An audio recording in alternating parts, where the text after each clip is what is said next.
So guys, আজকে আপনাদের সাথে একটি কথা বলার জন্য আমি আসছি যে ইদানিং আমরা সব কয়েকটা প্ল্যাটফর্মে দেখতে পাচ্ছি যে শুধু 26 তারিখ আসলে 26 তারিখে কী হতে যাচ্ছে ওইটা নিয়ে ট্রোল চলতেছে বাংলাদেশে। তো আমি বিশেষ করে বাংলাদেশের একটা প্ল্যাটফর্ম দেখছি যে যত ফালতু ভিডিওগুলো আছে, যত ফালতু কথাবার্তা আছে, ওইগুলা প্রমোট করে বেশি।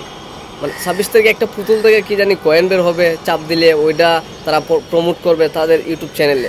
তো ওইটা নিয়ে সারা বাংলাদেশ তুলপার। তো আমি আশা করি যারা যারা প্ল্যাটফর্মে আছেন, Facebook, YouTube, TikTok, Instagram, Twitter, সব ক্ষেত্রেই যারা যারা আপনারা সচেতন, আমার বিশেষ করে কথা থাকবে, যারা যারা সচেতন আছেন ওরা কোনোদিন ওইসব প্ল্যাটফর্মে যাবেন না। এই যে পুতুল বের হবে, পুতুলের ভিতর দিয়ে কয়েন বের হবে, এই যে একটা এই বাংলাদেশের মধ্যে উইচার শুরু হয়েছে, হ্যাঁ, তুলপার শুরু হয়েছে, এগুলো তো আসলে ঠিক না। আমরা বাঙালি, ঠিক আছে, আমরা কোন দিকটা ভালো ওইটা সবার কাছে প্রমোট করব।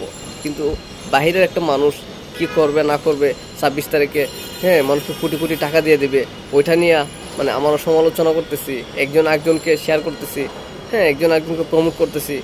এই ঘরে বাইরে নিচে আমি রাস্তায় নামানো ওই শব্দটাই শুনতে পাই যে 26 তারিখ নাকি পুতুল থেকে কয়েন বের হবে।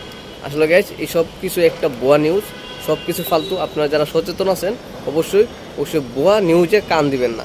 তো আমি এই ভিডিওতে সবাইকে একটাই মেসেজ দিব, আপনারা 26 তারিখে আপনারা দেখেন 26 তারিখে কী হয়। 26 তারিখে আসলে কিচ্ছু হবে না।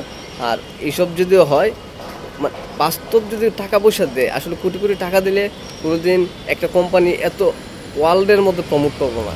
ওয়ার্ল্ডের মধ্যে প্রমোট এই জন্যই করে, তারা ভিডিওটি অনেক মানুষ জানতে পারবে, শেয়ার পাবে, তাদের বিজনেস বৃদ্ধি পাবে। এই জন্যই এই ভিডিওটা আমার শ্যুট করা। তো আপনারা এইসব ভুয়া নিউজ থেকে দূরে থাকবেন, সচেতন থাকবেন। আর সবসময় ভালো কিছু, যারা আমি ছাড়াও যারা ভালো ভিডিও কন্টেন্ট, হ্যাঁ, আপলোড করে ভালো ভালো কিছু আপনাদেরকে শেয়ার করে, ভালো কিছু দেখানোর চেষ্টা করে, ওদের পাশে থাকবেন, ওদের ভিডিও শেয়ার করবেন, ওদেরকে সবসময় সাপোর্ট করবেন। তো আজকের এই ভিডিওটা এই পর্যন্তই। সবাই ভালো থাকবেন, সুস্থ থাকবেন। ভুয়া নিউজ, ভুয়া কোন ইনফর্ম, ওই সব প্ল্যাটফর্ম থেকে আপনারা দূরে থাকবেন। তো গাইজ, সবার প্রতি আমার অবিরাম ভালোবাসা। সবাইকে আজকে অনেক অনেক ভালো লাগতেছে আমার কাছে। আর আমার এই ভিডিওটা শ্যুট নেওয়ার, এই মেসেজটা দেওয়ার মূলত উদ্দেশ্য শ্যুট নেওয়া। তো সবাই ওই সব দিক থেকে সচেতন থাকবেন, ওইসব ভুয়া নিউজে কান দিবেন না। আর এটা হচ্ছে আমার মেইন কথা। তো সবাই ভালো থাকবেন, সুস্থ থাকবেন, পরিবারের সাথে সময় কাটাবেন। আল্লাহ হাফেজ।